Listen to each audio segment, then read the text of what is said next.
It's a real honor to be here. I spent so much time at the Haven Center before it was the Havens Right Center, right? And every talk was amazing. And to think that I'm giving a talk at the Havens Right Center for Social Justice, um, it's unbelievable. So thank you, Adrian Paget. Thank you, Simon Balto, for this invitation to come and do this. Thank you, Heather Ann Thompson, for agreeing to have this conversation with me.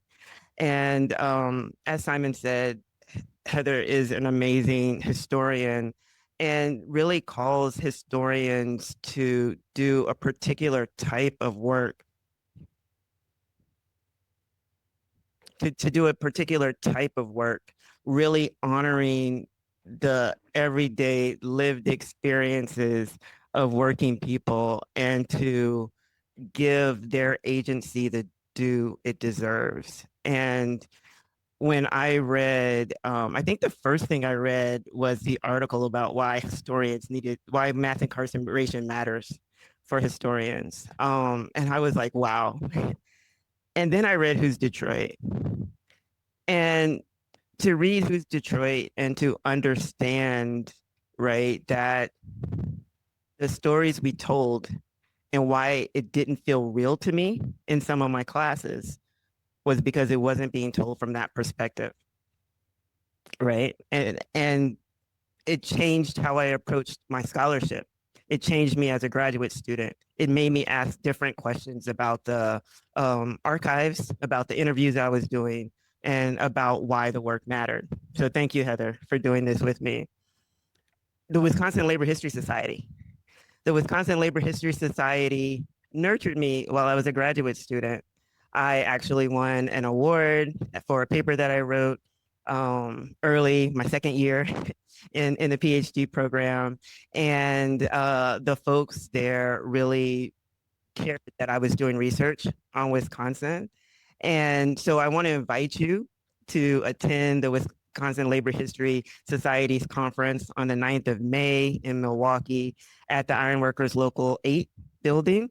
And the title this year is Labor and Democracy in the Age of Authoritarianism, a very important topic that we all should care about. And the keynote is going to be by John Nichols. So go check out the Wisconsin Labor History Society. If you are an undergrad or a graduate student and you're working on labor history in Wisconsin, consider applying for their grant award. Having folks read your paper and talk to you about your work is so inspiring, and to actually have conversations with working people matters when you're doing this type of work. So thank you. And I also want to say a special thanks to Gary Huck. Some of you may know Gary Huck. He designed the cover for a blueprint for worker solidarity. It's a blueprint and a fist of Wisconsin. And he's in the book, right? He was an active member of the labor community in Racine. And for him being willing to do the labor of drawing the cover and working with the press, when the press was like, you want a cartoonist to do your cover? And I was like, yes, indeed, I do. And you do as well. And it's going to happen. And he did it. And it means a lot to me. And thank all of you for coming. Thanks those of you who are watching online. And especially thank you to Danita, who has seen me talk about this work for way too many years now and has lots of different stories about a blueprint for worker solidarity that we probably don't need to have questions on later. All right. But thank you for coming, because I want us to have a discussion about labor politics, about community, and about solidarity. And I think it's urgent that we do so. Too many working people are struggling to survive in a society and environment that should be able to sustain us all. right? And it is not. The stakes are really high. People are being kidnapped and disappeared on their way to work, on their way to school. They're just trying to live and to support their families and to build strong communities. And those elected to power don't represent the interest of working people, of the working classes. So it is up to us, for us to use the lessons from our past and our visions and dreams of the future to make the world a better place. Worker activists in Racine saw an opportunity to build a collective community focused on economic democracy and freedom from want and fear in the post-war period. And they succeeded. How they did so can be a model for us, and we can learn from where they fell short as well. So why Racine? I came to this research because I was looking to understand SEIU Local 150, the strike they had in 1976 at St. Luke's Hospital in Racine. That strike and all of the activities around it seemed to paint a different picture from the histories I was reading about the time period. Historians were saying that UAW workers could care less about low-wage service workers, especially Black and brown women who worked in the service industry, right, in hospitals and as caregivers, right? So why were members of all of these different UAW locals on the picket lines with the service workers at the hospital? Why were they writing so many articles in the newspaper, letters to the editor, supporting the workers? It didn't seem to match what we knew, that industrial workers could care less about only their small, holding on to their jobs and not doing any concession bargaining at the time. So why did it feel different? And it really was different, right? Because SEIU Local 150 at the time was a statewide local. There were only 250 members at St. Luke's Hospital in Racine at the time. And again, most of them who were on strike were Black and brown women. And they weren't actually at that point really embedded in the labor community. They had just in the late 1960s got the right to collectively bargain, right? And to negotiate wages because they were working at a nonprofit hospital. They were excluded from the Fair Labor Standards Act, right? And so it wasn't in the interest of unions to organize those workers, right? But as soon as the law changed, then SEIU started organizing those workers. But as a statewide local, they were going out signing union cards and negotiating contracts without getting input from the members. And then when the labor community found that out in Racine, they're like, wait, like that's not how we do it. And so they hired a lawyer to help the bargaining team at the hospital. And they really went behind the back of the union president who was trying to sign a backroom deal to give him a 1 cent raise, right? These women were working full time and still qualify for welfare. That should sound very familiar to you. Working full time, still qualify for welfare, right? On the picket lines was saying, we want work, not welfare. And so why were these white guys standing with them with these signs that said all work deserves decent pay? What was it about it? Well, it was in the 1930s and the 1940s. Workers in Racine realized that they had a lot of power and that they could move in a particular way. They got caught up in the rhetoric of the time and they said, you know what, let's do something. Let's take advantage of this. And so I'm gonna pause for a minute. I want to read a little bit just so I don't have to tell you all the details. I wrote it down in the book. So why Racine? What did they do? And what makes them special? While Racine seems like a typical Midwestern Rust Belt town found in the literature on deindustrialization and the post-industrial United States,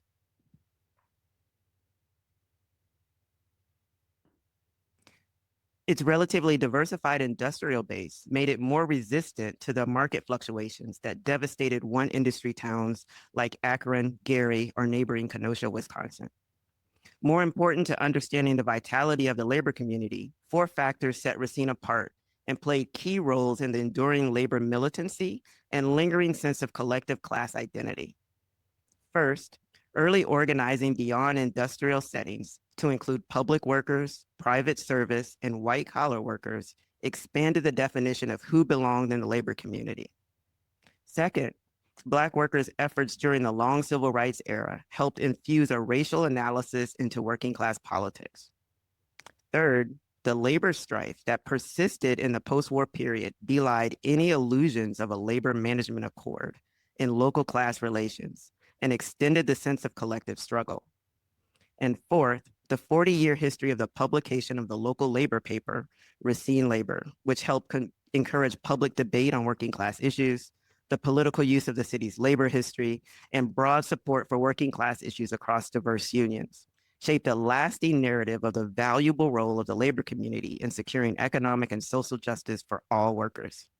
These four factors facilitated an environment favorable to the building and sustaining of a sense of class solidarity and the adaptability of class politics to changing economic, social, and political struggles over time. So today I want to talk about two of those four things. And the first is the labor press.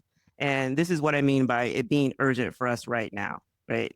Too much of the information that we receive is not from the perspective of working people. And so the stories we hear, the stories we're told, how it's written about, and the angles, right, don't represent the interests of working people. And so that means we don't have the details that we need to make informed decisions. And if you're not engaged and informed with what's going on, then you can't voice an opinion and make a difference, right? And so how did Racine Labor in a small town, how did it manage to survive for 40 years in a climate that was, you know, again, market fluctuations and everything going on? They made a decision very early that all of the different unions, and at the time in the 1940s, there were about 30 UAW locals. There were Teamsters, garment workers, tanning, milk products, small industrial companies, a bunch of different factories. The professional services, some of them were also the machinists. The machinists, believe it or not, organized in office places in Racine. But so they all got together and they made the decision that all the different unions were going to donate money to support the newspaper. And they hired an independent editor. And over the years, I think the editors made a real difference in sustaining the sense of debates that were taking place. One editor jokes that, you know, we had to measure to make sure that the different opinions had the same amount of space in the newspaper. And so but they were really very careful to make sure they were presenting all sides of the story. And again, all sides from different groups of working people. And that mattered to keep conversations alive. And two things that really stood out was for me going through, you know, reading every copy of this newspaper that I can get my hands on and sitting in the across the hall in the microfiche room going through all of those things. It was remarkable to me looking at, for example, black workers in the city. So when Black residents started moving in during the mobilizations for World War II and afterwards, they were concentrated in two sections of the city in really old housing stock. And then over the years, it just got worse and worse and worse. And so those Black residents were like, we need better housing. We need to be able to move. There, of course, you know, they weren't allowed to rent in particular places because of racism. And every time there was a plan to build new housing, somehow they were restricted from moving into those locations. So Black residents started really early demanding in the late 1940s, right, demanding a fair housing law. And city council, the common council, right, wouldn't pass a law. Well, Racine Labor said, okay, you know what we're going to do? They started the front page of the newspaper for a few weeks in a row, just was pictures of Black people's houses. And so they're all rental units. And so, you know, they're like slumlords. Who are the slumlords? And they call people out like, you own this property. This is where people have to live and you're not taking care of it. We need a law. We need laws in the city, right? So that's one thing that the Racine Labor did. That was a way to talk more broadly, right? And have deeper debates about issues that were coming up in the city. And the other thing that I found really fascinating was anti-war sentiment around Vietnam, right? So UAW was very clearly pro-war. And at the national level. And there were lots of, folks, union leaders who didn't want to disrupt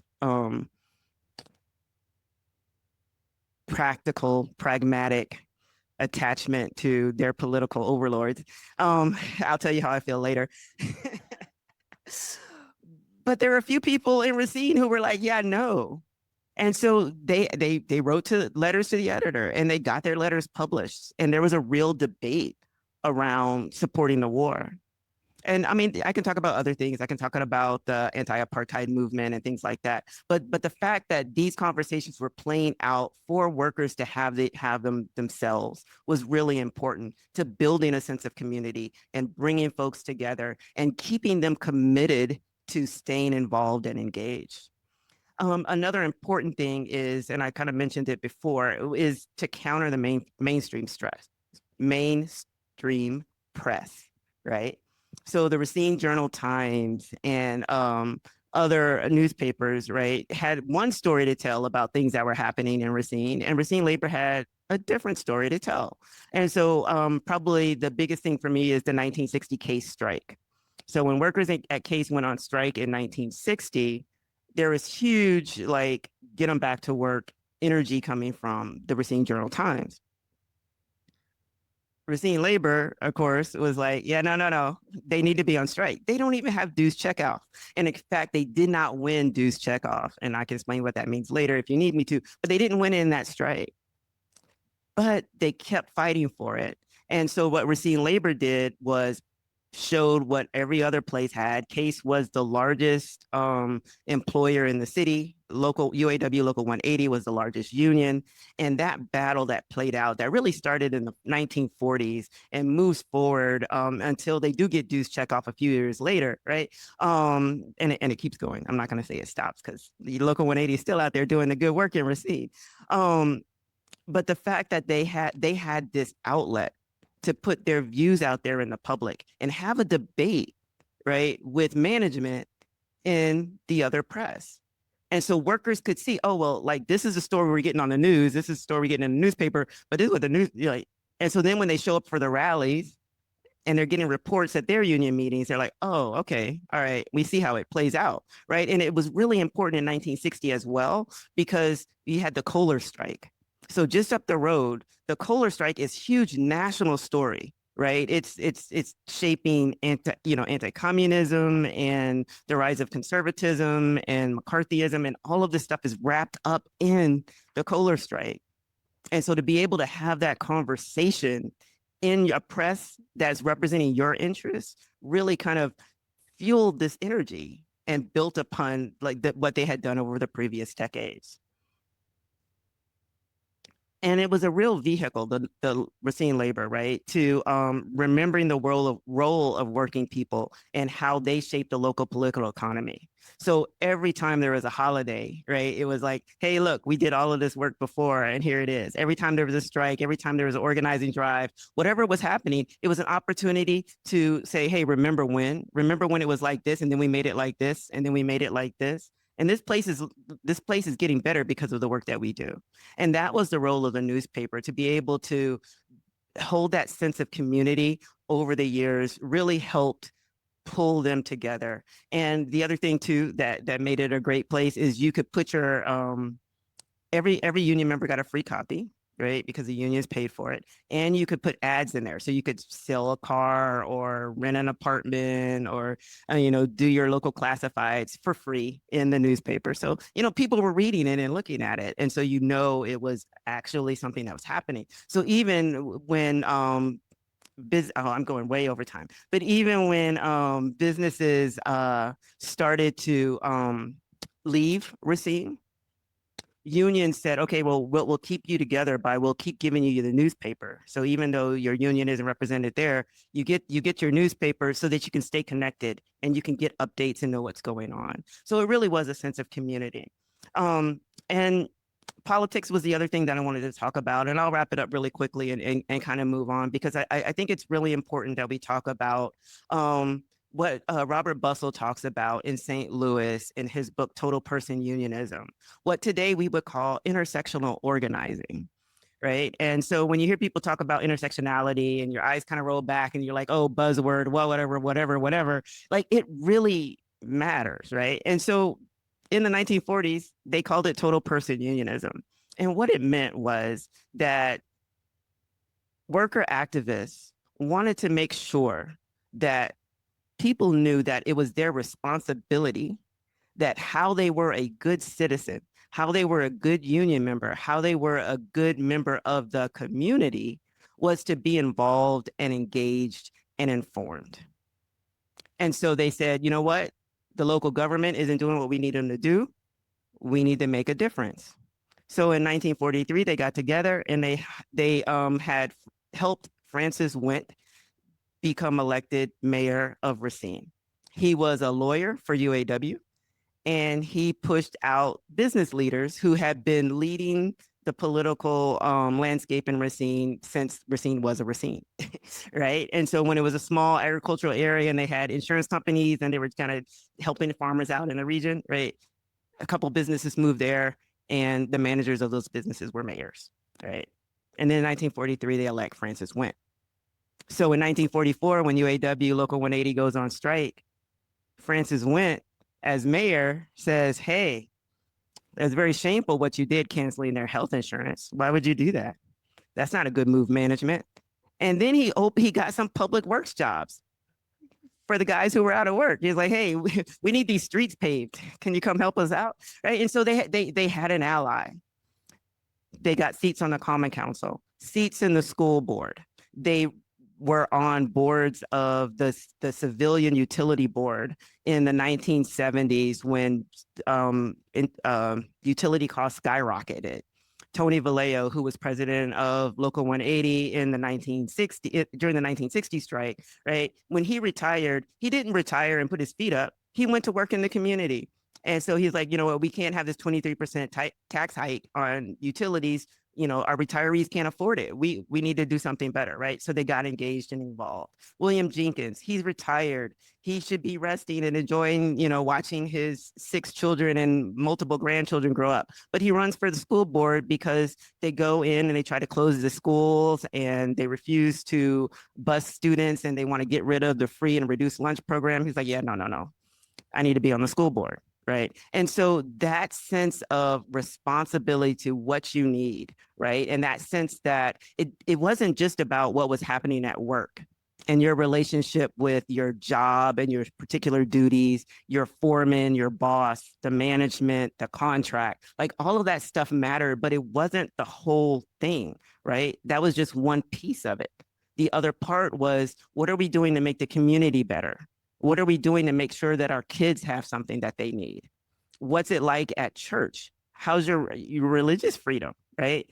Do you have access to what you need in your house? Like all of that stuff was a part of the responsibility of working people, and they were the best in line to make it happen.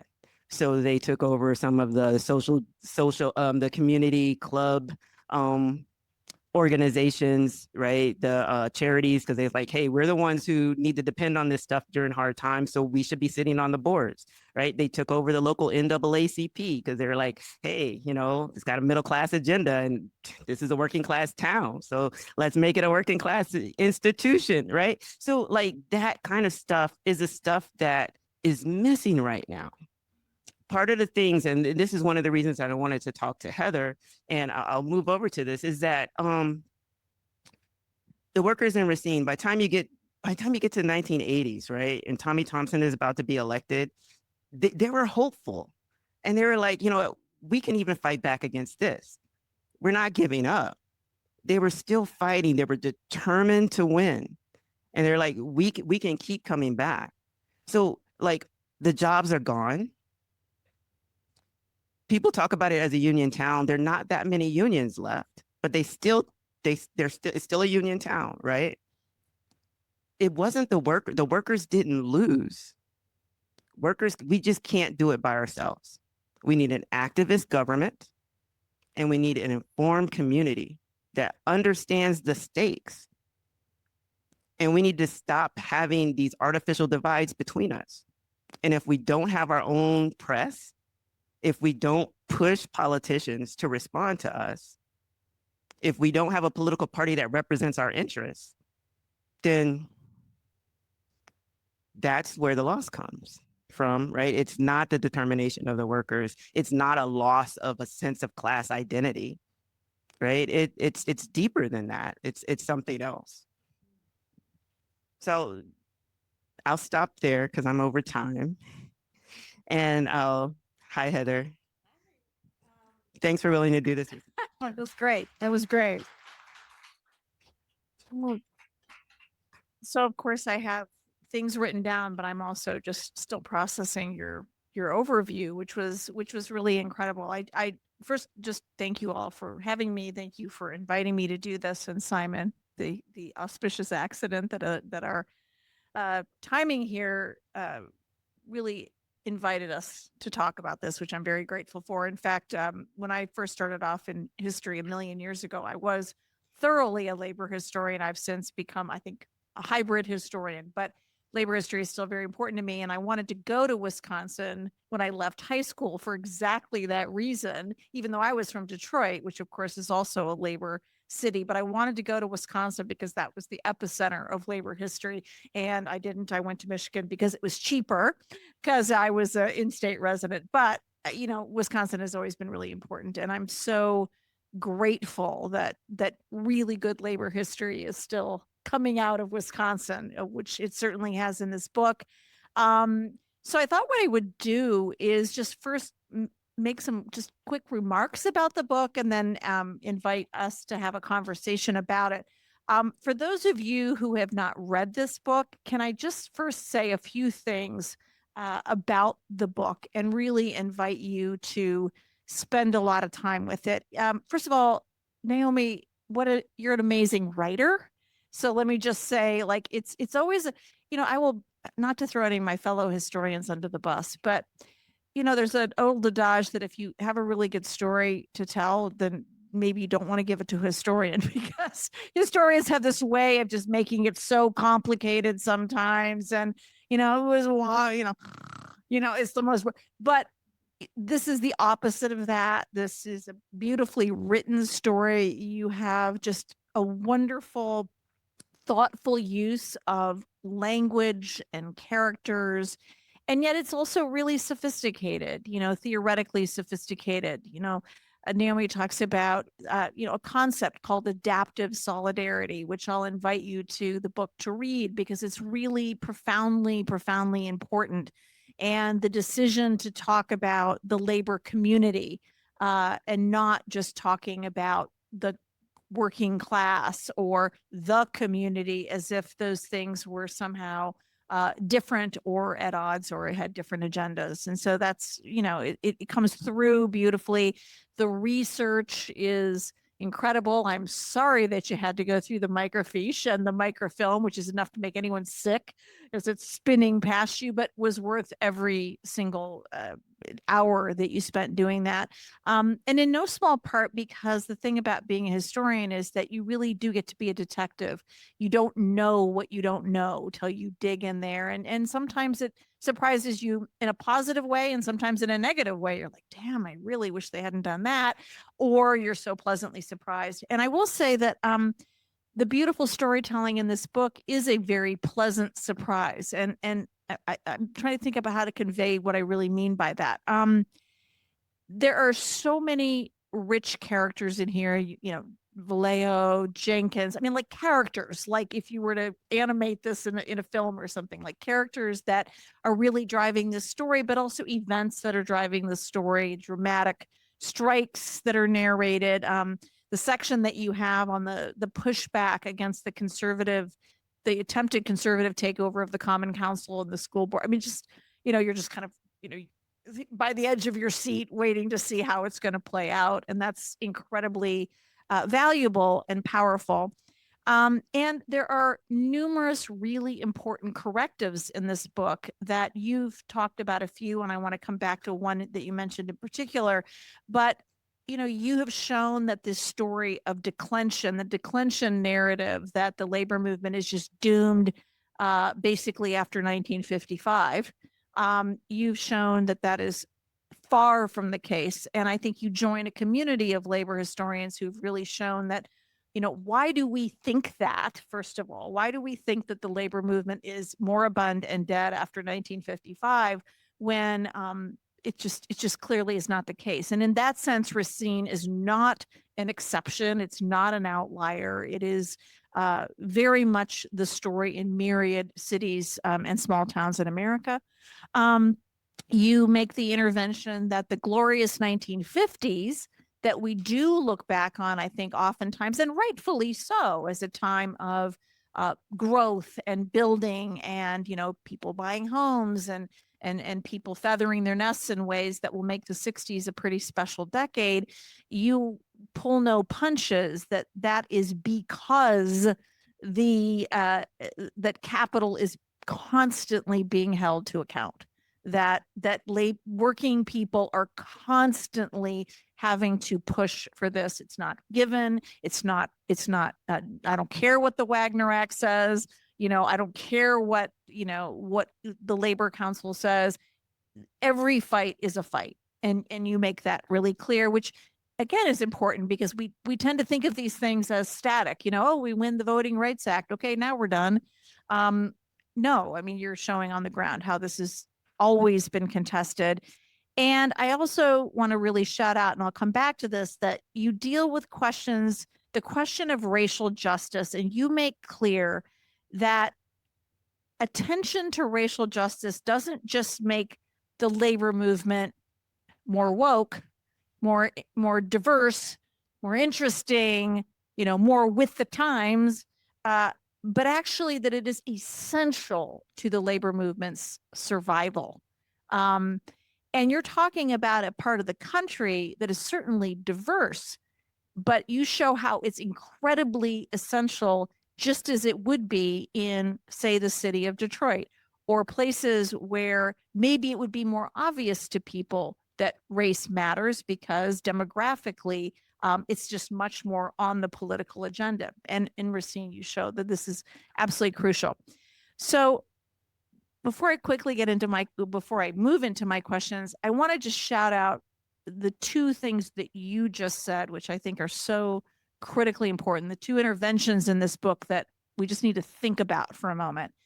And one of them is your intervention that the critical importance of labor being able to tell the story, its own story, about the conditions and what the task is and what the mission is, but also what has been won, the value of putting this energy and effort into that fight. So the labor press that you spend a lot of time on, and I think it's critically important. The other is the importance of having allies in the political sphere. And by the political sphere, in this case, you're really, really talking about the federally having something to appeal to when companies are not playing by the rules. And I just want to say that, in ways that I could not have appreciated. I just finished a book myself that is about the rise of the renormalization of white rage and violence, and the really decline of conditions for working class people across America as we move towards the era of Trump. And I didn't appreciate till I just did my book how deeply important the press is. If you're interested in this, we can talk about it tomorrow night, but I really trace the way in which capital understands this better than labor ever understood it, and began to feather its nest to dominate the media. Really, Rupert Murdoch is a central figure to this, starting in the late 70s. And the mission to one day dominate the media market, aka Fox, was one set in motion in about 1975, maybe even earlier, and carefully curated and worked on because they understood how important it was that labor not be able to tell the story, its own story. They understood how important it was that people didn't really understand what it looked like when we began to, for example, dismantle the federal government, which is the other part of my story. How the Reagan Revolution after 1980 dismantles the federal government, but is able to do it without alienating working class people by essentially constantly diverting their attention to, oh, don't worry about, why is there trash piled up? Why are you feeling unstable? It's because of those people worse off than you. It's not because income is getting more unequal than it has been since the Gilded Age. So you're in ways I had not predicted. Our books are kind of, they go from one right into the other in ways that I was just super, super interested in. So read it. It's really, really, really good. And important because here we sit again in a moment where this Faustian bargain that so many working people made in 2016 and then again in 2024 to somehow have their rage and their resentment be enough, even though it couldn't put food on the table, even though it couldn't send their kids to college, even though it could not pay their rent. That Faustian bargain feels like it's wearing thin again. And so this blueprint is incredibly important. So I had 5 questions, and I don't know if we have time for them all. So maybe we'll just jump in and we'll see where we are. This question is really, it comes straight out of everything that you just said and I just said, which is in this book, let's go back to these 2 figures that you have, Jenkins and Vallejo. And I think you explained who they were pretty well already, but in my reading of your book, they really embody this possibility, even as this age of racist rage is getting stoked and fueled, to kind of withstand that, to kind of hold that at bay a little bit in Racine. So what I was going to ask you is 2 questions, 2 full questions. One, was Racine, do you feel unusual in their ability to do that? Or another way of putting it is, how do you think that they were able to do that in Racine, where in a place like New York City, for example, it ends up being a dismal failure when people try to do that? Yeah, I think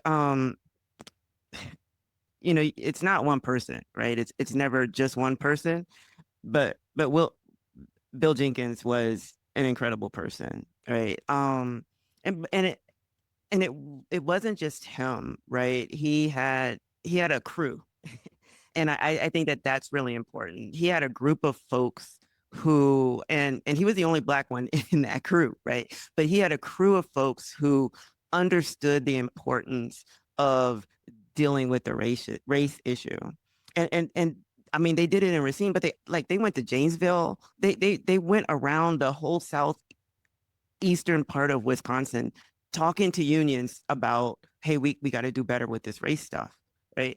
And think about it, that what companies had been doing were recruiting poor white and Black folks from the South for these jobs, and then using race to keep them divided, right? And so what Jenkins and others did, was make it visible. And Jenkins had some experiences as growing up in Wisconsin, because he moved to Wisconsin when he was 2 in 1918 or something like that. I know the exact date in the book. I'm trying to remember it, but so he grew up in Racine. He was the only Black player on the football team at Horlick High. They made him captain, and some of the parents were like, you can't have the Black kid as captain. And the coach stood up for him, and he heard the coach stand up for him. And he was like, oh. And so when he had an opportunity to stand up for people at work, he did. And it didn't matter who it was. But when it became about race, it touched him, right? And so when they tried to send the Jamaican guest workers back, right, and somebody said something inappropriate at the union meeting, Jenkins, reading his interview and listening to his interview. I don't know if they'll still let you listen to it at the Historical Society because it's on a cassette tape. So until it's digitized, you might not be able to hear it, but you hear it in his voice. He says, I got up and I was cussing and I really blew my top. And he's like, but that's when the guys started coming to me. Right. And so he used his position to really create something. And something I say in the book, I remember the words, it's like people don't walk lockstep with the leaders, but they see the example over and over and over again. So you see the example when you had Polish folks come into the union saying, like, people are using slurs against me and they're talking about Catholics. And then you have a union meeting and you're reading the notes and it's like, okay, you can't do that and you're going to get fined. And this is how you need to act, right? There really was a shift. And so at the Central Labor Council in the 1950s, they're planning their annual dinner and everybody, all the unions are giving donations. They're going to get together, dress up, give each other awards, right? Building community. They want to do it at a particular restaurant. And in the meeting notes, someone says, oh, we can't go to the one on the north side. They don't let Black folks eat there. And they're like, oh, the one on the south side, the food isn't that good. And we're like, well, we got to pick another restaurant. Like, it's in the minutes, right? And so over and over again, they were doing this stuff. But of course, it wasn't perfect because, and I'll wrap it up here, in the 1960s, when, they're saying, okay, we need a fair employment law permanent, right? And they're fighting for it. And they ask Congress to come and do hearings. And because again, right, they're reaching out and saying, we need to enforce the laws, come down here and see how bad it is in Racine. Of the 15,000 workers at the companies that testified, only 900 folks were Black, right? And so they were able to say, and it's in Racine Labor, right? It's in the newspaper. And the most of the Black folks, they had just got hired. Like within weeks of the hearing, because they knew the hearing was coming. They're like, oh, fuck, excuse my language. What are we going to do? We got to do something about it. We got to bring folks in, right? So where Jenkins worked, right, at the foundry, that's where all the Black and brown folks were. It was the hot, dirty, dangerous jobs. People who could get better jobs got better jobs. And so those better jobs didn't open up to the Black folks until they called in the hearings and they started putting pressure. So it's like it wasn't perfect. Jenkins couldn't buy a house, right? He couldn't buy a house in town because nobody would sell it to him. His wife would go, she's very light skinned, and they're like, okay, yeah, we can make a deal with you. Jenkins shows up and they're like, oh yeah, no, we sold it to somebody else. Right. And I would just say, I don't think that you romanticize it. I think that you're really clear though about what I took away is that work that was done in the 50s, just to show you how important that solidarity work is. When we get to the 60s in your book, Racine is torn apart. I mean, there is tremendous racial upheaval. There are a lot of moments when things could have completely gone off the rails with the labor movement, as it did in many places on the basis of race. And yet it felt in your book that there had been kind of this precedent set for the way in which labor was going to have to position itself with regard to these community issues that was driving this unrest. Whether or not it actually did enough, but it felt like right. And that was the adaptability piece of it that that I saw that they exhibited, right? They really shifted the thinking about who got to belong. And like labor community isn't my term. I didn't decide that that's what I was going to call it. That's what they called it. They started calling it like the labor community, our labor community. That's the language they use. So that's why I use that language in the book to represent what they were doing. And it moves so much so, right? And so for me, I ran out of time. That's why I asked for the mic back, because it's in my written remarks. The way that I knew that it was real, it was legitimate, and it wasn't just language, is that in the 1980s, for Reagan's second campaign, right? And there's all of this media attention around, right, the Mexican menace and all of these immigrants stealing your jobs. And in Racine, they were like, Nah, that's not real. Those are lies they're trying to tell you. And when INS came in and raided a company, Racine Steel Castings, the union president standing right there, front page, is like, nope, that's not what you're doing. You're going to get these guys back. They're going to keep getting paid. This is not how it's going to be, right?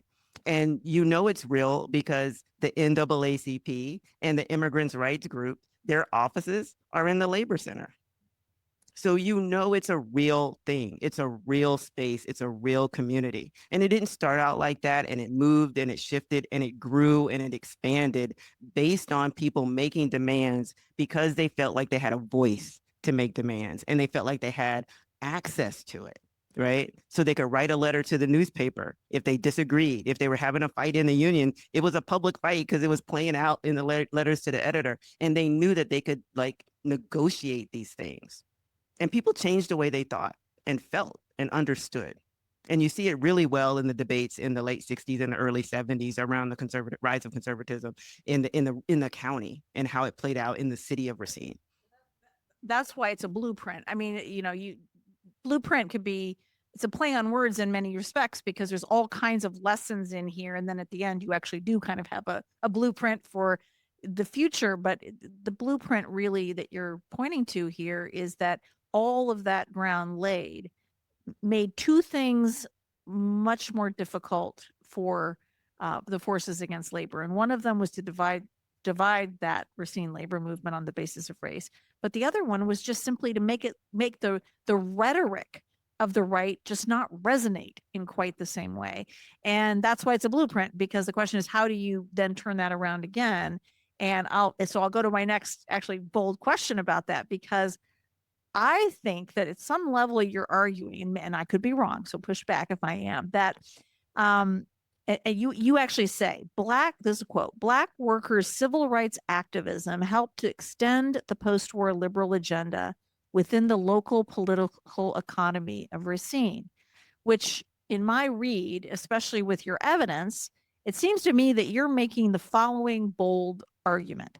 Black workers' insistence on the intersectional activism is what saved the labor movement of Racine.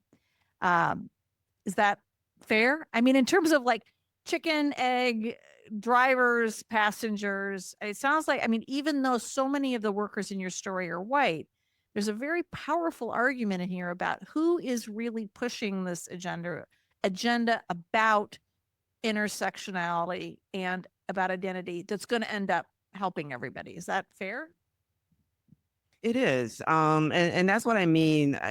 And maybe it's not as clear as it could have been in the conclusion, right? Because the end, it's called How We Get Free, right? And my argument there, and my argument is and continues to be, right, that if we center the voice of the most vulnerable and the most oppressed people, and we pay attention to what they're saying, what their needs are, what their solutions are, because that's the part, right? So black people were coming to their unions, they were running for union office, they were sitting on these things, and they had an agenda, and they were pushing an agenda, right? And when their agenda got met, things got better for everybody, right? And so when we center the needs of the most oppressed and see a path through for them, then things get better for everyone, and that it's more holistic.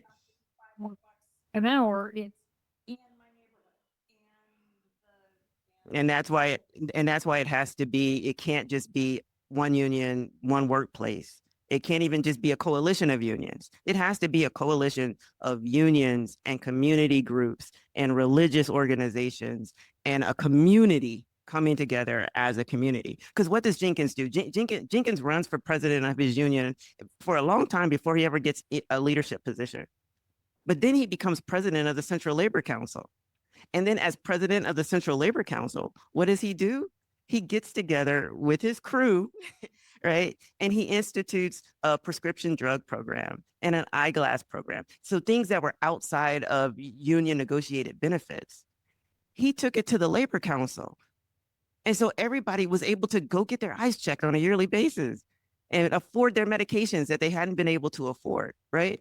And so it wasn't the And this is the point that I think often gets lost when we forget like what Black folks are doing, and that Black folks are working folks and have an economic agenda, right? Um, his goal and the goal of Black liberation isn't about gathering something just for a certain group of people.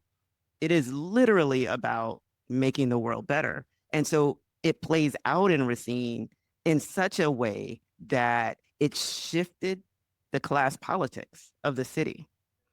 It shifted it so much so that when things got hard, they did not sell each other out. And that matters. When the businesses closed and the grocery stores started closing and you had all of this stuff coming in, they were like, wait, we got to make sure that we divide this up so it's fair for the folks who are here. They went out, they started organizing grocery stores, they started organizing those nursing homes. They got really involved. They said, we're not going to have these low road jobs, right? We're going to have these jobs, they're going to be good jobs. The little jobs that we have, they're going to be good, right? And so they continued to do that work. They continued to shift and move based on what they saw play out in the 40s and the 50s. And like it got hard in the 60s, but it served them well in the 70s and the 80s. And I think it can serve us well today. And I think actually in some respects, and this is not a criticism, I think it's not your focus. I think you're maybe inadvertently kind even to what the national labor scene is doing, because it gets hard in the 60s in no small part because the entrenched labor leadership, particularly in the UAW, is deeply threatened. They were all ostensibly for coalition unionism and community-based unionism, except for when it got hard on the ground in places like Detroit.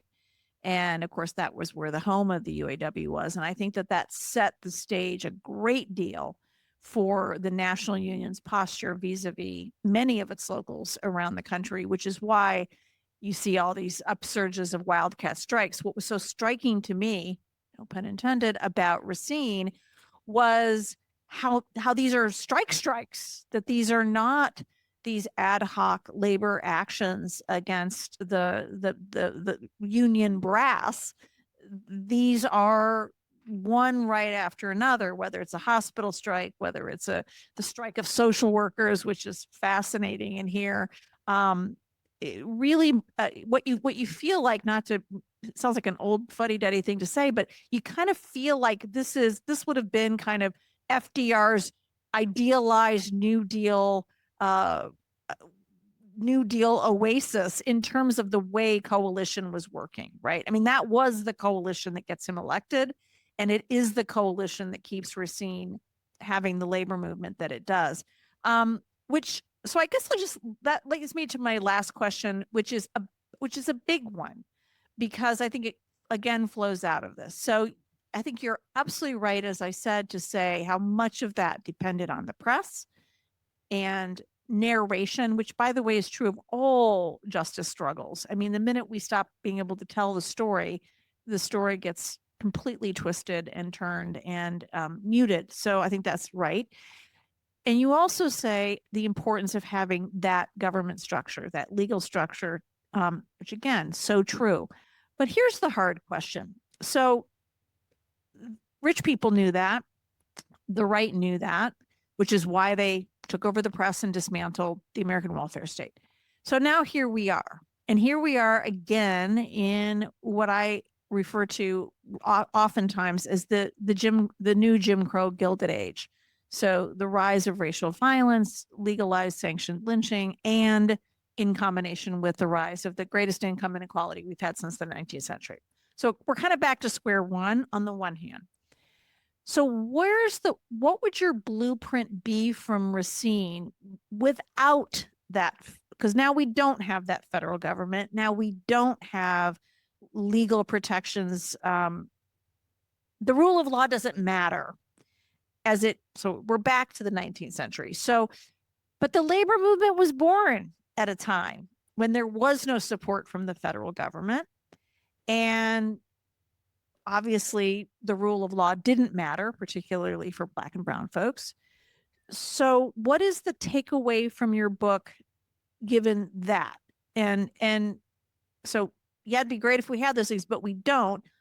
I read your book to say, actually, that coalition that comes out of the power of the New Deal and the power of the rule of law in that sense,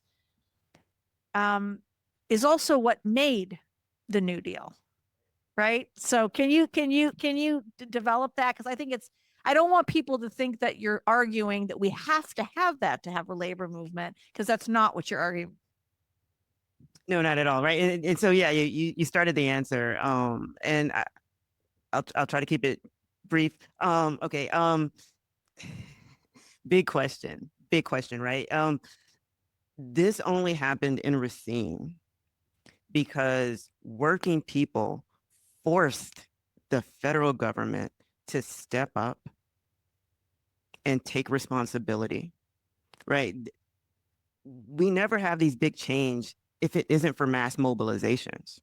And so it was mass mobilizations, and you get it a little bit in the intro, and my dissertation committee and the editors wouldn't let me start at the beginning. But as a historian, let me tell you, in the late 19th century, Racine workers were fighting for this, right? And so Tony Vallejo, right, he gets a job at the CCC, the Civilian Conservation Corps, right? And he starts organizing with the unemployed councils, right? They're doing that work. Right? And then he goes to war and he comes back and he gets a job and he joins the union and he gets active, right? Because that's what he knew going in, and they saw the real benefits of it. And so some of the reasons that we have the New Deal, right, is because of what was happening in Wisconsin. Because workers in Wisconsin were saying, hey, we need this kind of stuff. And the Wisconsin state policy was such that it was responsive to working people in the state. And right, so a lot of some of the policies that are implemented at the federal level start in Wisconsin. Yeah, I know. Right.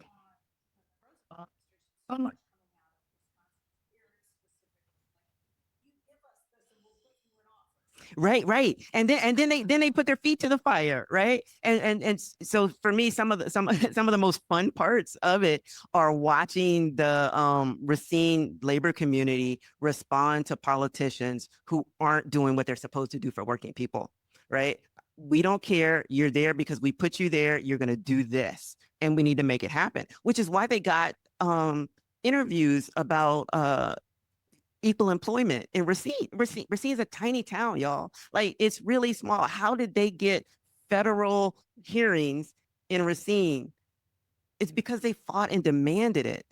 And they said, okay, we got these employers, you got to talk about it. And part of the reason that I talk about the coalition so much is because it mattered to them. They heard FDR, right? In the 40s, they used the language that was coming from the federal government in their local conversations, in their debates, in their policies. When they're pushing folks out of the common council and out of the mayorship, right? They're doing it based on this, freedom from want and freedom from fear. Like, that was real to them, and they wanted to live it, and they wanted everybody to have access to it. And so it's the mobilizations that make it happen. And I think that's why I'm hopeful, right? And that's why like I the determination that I see in your work, and like the connection through your work too, but we'll talk about it tomorrow night. Like the determination of working people to demand this happen. We're here now. We're here now. I can feel that hope in a lot of different ways. Things seem really dark, but when you look around you and the activity and the movement and the things people are doing to make things better for each other, like, that's where we need to start, and know that the mass mobilizations and the pressure force politicians, right, to change their will, right? You saw what happened to the Democrats, right? Like, so you're not representing our interests, and you want us to do what? No, it's not a thing, right? But if we put their feet to the fire, if we demand this type through mass mobilizations, through these coalitions, then we can shift to something different, so that we have policymakers who are respectful of working class issues, like real, honest, right? And not beholden to them. We got to get the corporations out. and we have some Supreme Court cases that we got to get overturned. So there's work to be done, right? But I feel like there's always this continuous. Exactly, or 1877 or 1896, right? Or 1919, right? Yeah. Hello, my name is Julia. I am a PhD student here at the um, Department of History. So I would like Naomi to expand a little more on the role of Black and Brown women in this movement for social justice in the entire community. And the reason why I'm asking this is because women of color are understood by some authors, scholars, as the ones who brought these broader concerns about the community to the labor movement, concerns beyond the workplace, beyond the salaries. So what I am interested here in hear about you is that were women inside this movement since the beginning? Were they incorporated later? Or how did you see women's activities playing out in your research? Thank you for that. So I did a lot of interviews and I read a lot of interviews, and very thankful to the folks who collect working people's stories and put them in the archives, because without them, you don't get these answers, right? So Racine is typical, right? Black and brown women were excluded from, denied access to most of the unionized jobs for a very long time. White women got access to some jobs, some unionized jobs, fairly early in Racine. And so white women actually, and I talk about it a little bit in the book, but white women actually bring that gender analysis, like Black men bring a racial analysis to the labor community in the city. And then like the late 60s, it matters a great deal because the change with the FLSA opens the door for organizing to take place in these low wage service industry jobs, right? And for me, it was pretty remarkable. Black women had been complaining for a couple of generations about lack of access to these jobs, and then in the mid 1970s, you really see um, an opportunity that that goes well because they really get integrated into the labor community. They are they go to meetings, they learn how to engage, they're invited to participate in the Central Labor Council, and so they're part of a statewide local based in Milwaukee, so just up the street. But the statewide local, it doesn't real it's not an organizing social justice union, right? In Wisconsin, right? But because of the activity in Racine, they start going to the union roundtable. I was going to say the business roundtable. They start going to the union roundtable meetings, right? And they start taking political education classes. And in fact, Jane Collins, who's in the sociology department here, has a great book called Both Hands Tied that looks at welfare rights activists in Milwaukee. And in that book, it becomes very clear that the reason why that there's so many people engaged in welfare rights in the area in that area in Milwaukee and Racine and Kenosha is because they're union members.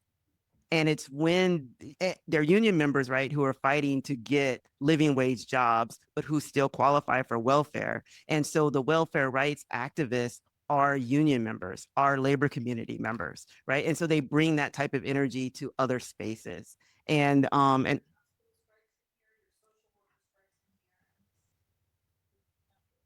right. They in their in the coalition, they're really key, especially in the 70s and 80s.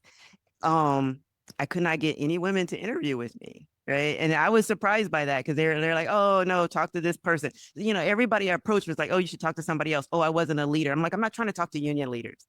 I'm trying to talk to working people. Right. And it is very, very frustrating to me. But there's a great book out. It's called Continually Working. And let me get the full title for you from the bibliography, if I can find it. There's a great book that goes into really good detail about this. It's Crystal Moten, Continually Working Black Women, Community Intellectualism, and Economic Justice in Post-War Milwaukee. It's a great book. Also a UW history PhD grad. Other questions in the audience? Excellent. Hi. First of all, amazing talk. Thank you so much for both being here. I'm Aiden. I'm also a PhD student here. And I have a question specifically for Dr. Williams, though I'm sure Dr. Thompson, you can speak to this as well. I'm in the process of like writing my own research, and I'm also very concerned with having people tell their own stories and using like a specific paper to look at how people are writing and sharing about things. However, I'm curious if you ever encountered any sort of troubles with like the challenges that come with using people so centrally and telling their own stories, whether that be from the fact of like, how are you mediating this idea of performance with people? And then like balancing like endearment to your subjects and care and true compassion to your subjects with romanticization. And then I guess as like a third thing of like, did you encounter any pushback of like people challenging these individuals' ability to tell their own stories, of their authority, of their own experience, and like using that as like the historical narrative? I'm sure I'm very curious to hear that process for you guys. Yeah, thank you. Yeah, no, I specifically work with prison newspapers in Wisconsin, actually, the Wisconsin State Prison, and looking at like how prisoners are really talking about themselves and their own stories. And obviously, the prison paper is a very uniquely difficult source to work with, and definitely different than maybe a labor paper, but still, I think might offer similar challenges at moments. Yeah, and also, right, working people are incarcerated at very high numbers. So that population isn't that distinct. And so my methodology is life histories, right? That's my main methodology. I believe in building archives of working people and centering the voice of working people, because you can't tell a story from the perspective of working people without actually talking to working people, and really honoring their positionality and their opinion and their memories, no matter how complicated they can be, right? But why would you treat a worker's memory or opinion or testimony differently than you would a politician or a business leader, right? So if you're going to take their word for it, then don't question the authority of the worker. And I did run into a lot of pushback in a lot of different places. And I will point you to the Oral History Association. Their best practices page is really important. And, you know, I think it's really important too, I keep saying that, but it's essential that you honor and respect people's opinions. And so the reason why I spent so much time in the archives is because I was putting the archives in conversation with the workers' stories, right? So I start with the workers' stories. I built my hypothesis from the workers' stories, and then I took those ideas to the archive. And as I went through the meeting minutes, I remembered what was said about the meeting. And like, and so you're able to like tell the story in such a way that you still honor the workers. Right. But again, it's, you know, my pushback always was, why would you believe the manager? Why would you believe the police officer? Why would you believe the politician? But you suddenly can't believe the person whose life is being impacted by it. Yeah, I mean, amen to all of that. At Michigan, I run something called the Carceral State Project, and we're creating a huge archive of the carceral state, and central to that is the experience. How do we understand mass incarceration? We have to understand it from the experience of those who experienced it most directly. But all of that said, as you point out, the prisoner newspapers are complicated. Prisoner letters are very complicated.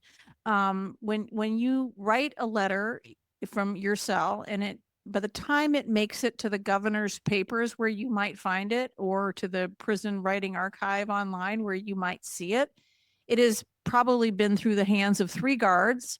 It has been shaped by how many pieces of paper you were allowed to write it on.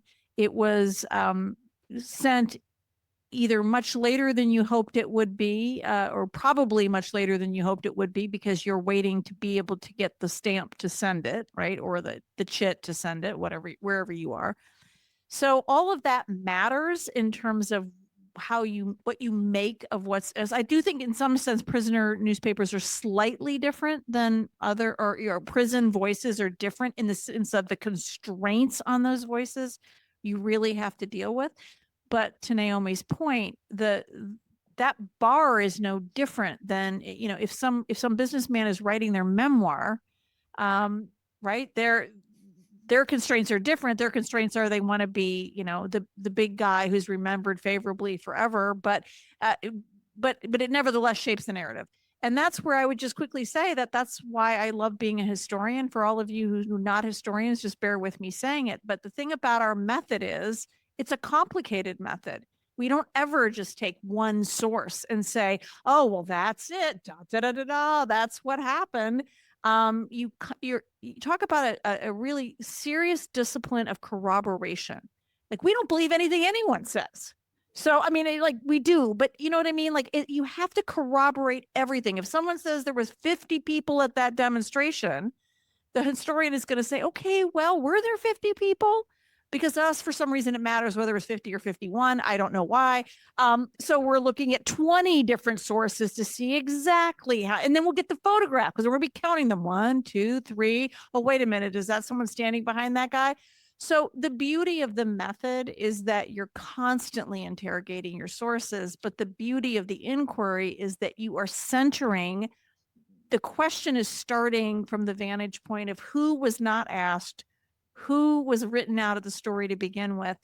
And by the way, not to change the story additively. It's not that all of a sudden we bring prisoners in and, oh, look, we bring Black history in. Oh, look, we have a richer story. We bring women in. Oh, no, it actually fundamentally changes the story. And so trust your skepticism, because skepticism will always make you a good historian, I think. So help me with the title, Blood in the Water. So Thompson's blood in the water, right? You see that play out, right? In the story from the guards and the story from the prisoners and the media. Like, I mean, it's very clear. And who could you trust the most? I would ask. For me, it was the prisoners. And even when the prisoners would do things that were like, God, really? Did you just, you come across stuff you really didn't want to see, and you'd have to write that story too. But as a historian, you get to put the context around it, and context matters. Context matters. They always say, like, when we teach criminal justice, we're like, well, what's a crime? We always start like, what is a crime? And it's like, well, murder is a crime. Okay, but is it, or killing someone's a crime? Okay. Is there any circumstance under which killing somebody is justified? No. Well, what about context? Well, what do you mean? Right? What about if they're about ready to kill your child? Are you justified in killing that? Like, context matters. And I think that you're always going to bring that to it. So that'll make it good. Okay, we have a few more minutes for a very quick lightning round of questions because we have some from our virtual audience, one in the room. And I'll I'll ask one too. So Andrew writes, can you describe the relationship between organizing and mobilizing in Racine? What I mean is, in order to put effective pressure on politicians, there must be an organized critical mass to mobilize. Can you speak more about Racine strategies and models of workplace organizing? So that's question one. Question two for me is, I hope you could say more about explicitly about the political education that these institutions were delivering, political and a small p, not electoral political education, which is throughout the book and throughout your comments.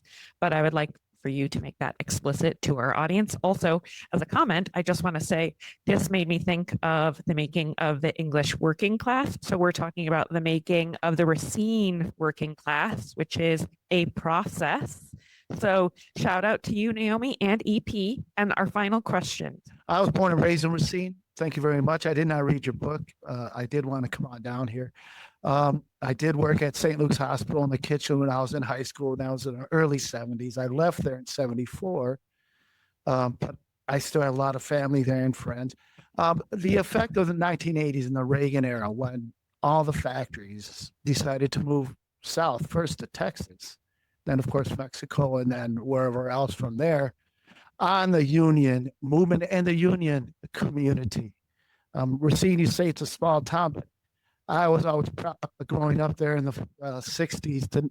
Racine was the third largest city in the state of Wisconsin. And we lost 20% of our population in 1980. 20,000 people. It was over. So, we're still catching up. It's rough. So a little bit about the effect of that. And also the thing about Racine is also, my father was a farm worker from Texas, like in the Mexican and the Chicano community, was also very integral in the 60s and in that organizing effort. And also working, my dad was at American Motors and in Kenosha, of course, which was 10 minutes away. But they weren't hiring Mexican workers. And my father and some of his other buddies were integral in getting the union to actually recognize that Mexican workers were applying there and needed the jobs too. So, I mean, as far as the racial subtleties and the things going on, there was a development, there was a progression, I guess, of acceptance to that. So I don't know, maybe I don't know, but I definitely want to get your book, by the way. So. Yeah, thanks for coming. Yeah, and I'll say, right, the Chicano movement in Racine was actually quite active, and they pushed and got Chicano studies, right, before it was here in Madison, right?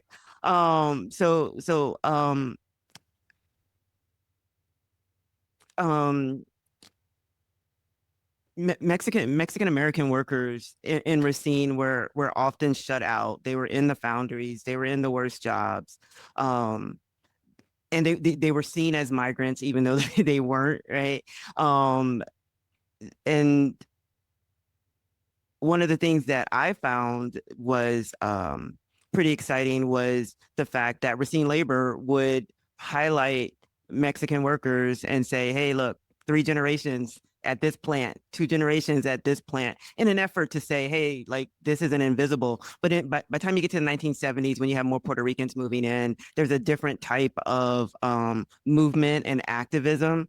Sergio Gonzalez, who's at Marquette University, has a great book on Latino workers in Wisconsin, and it's to me really exciting. But something that I saw a part of the coalition is the ways that Mexican American workers really took advantage of their community organizing.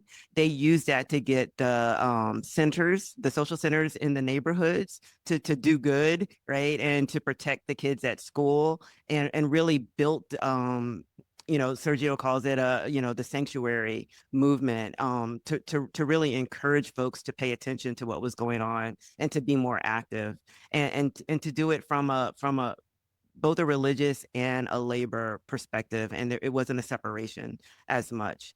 And I talk about it right in the book, that the population loss it was part of the hardest thing to the labor movement. That's what happened to Racine Labor, right? They could no longer afford the newspaper because so many people left. And then there was some secret that I don't know about in the teachers union that they pulled out of the newspaper coalition. But it's the population loss that had a huge impact on the labor community in Racine, and it's devastating. Right. It's devastating. And it actually starts in the 70s. And then by the time you get to the 90s, it's just devastating.